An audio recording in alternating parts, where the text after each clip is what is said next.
Hiring obviously is a hugely important thing for a startup. You're really marrying the people that you hire. And that's really the way it works out. You spend way more time with them than anyone else. You stare at their face for 20 hours a day. And you expect them to be able to jump in and fill in the gaps, right? So Neil and I ended up building a lot of furniture together in the early days, finding an office, setting up the health plan. Like, there's a lot of stuff that goes into building a site and a company, irrespective of even actually your product.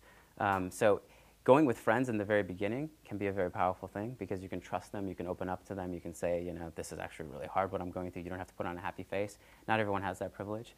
So I think when you're building out, particularly an internet type site, finding the person that has a combination of both computer skills as well as marketing skills, so that BSCS, MS, MSNE degree is actually incredibly valuable. Because there's someone who can actually help build something and then actually see the big picture while they're building it, doesn't need hand-holding. There's no time for hand-holding in a startup. So sort of who you look for and then how you find them, your investors will not help you find these people. Right? Investors are really, really good at finding VPs and CXOs, but they're not going to help you find a great developer. So you end up just talking to as many networks as you can. Developers are in high demand.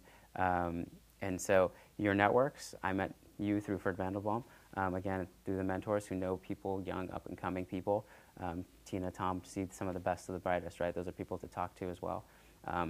Do not use Craigslist. You end up finding the weirdos of the world, which we did. So, yeah. And so really it's going to be through your networks initially because you do have to have that full faith. There are recruiters.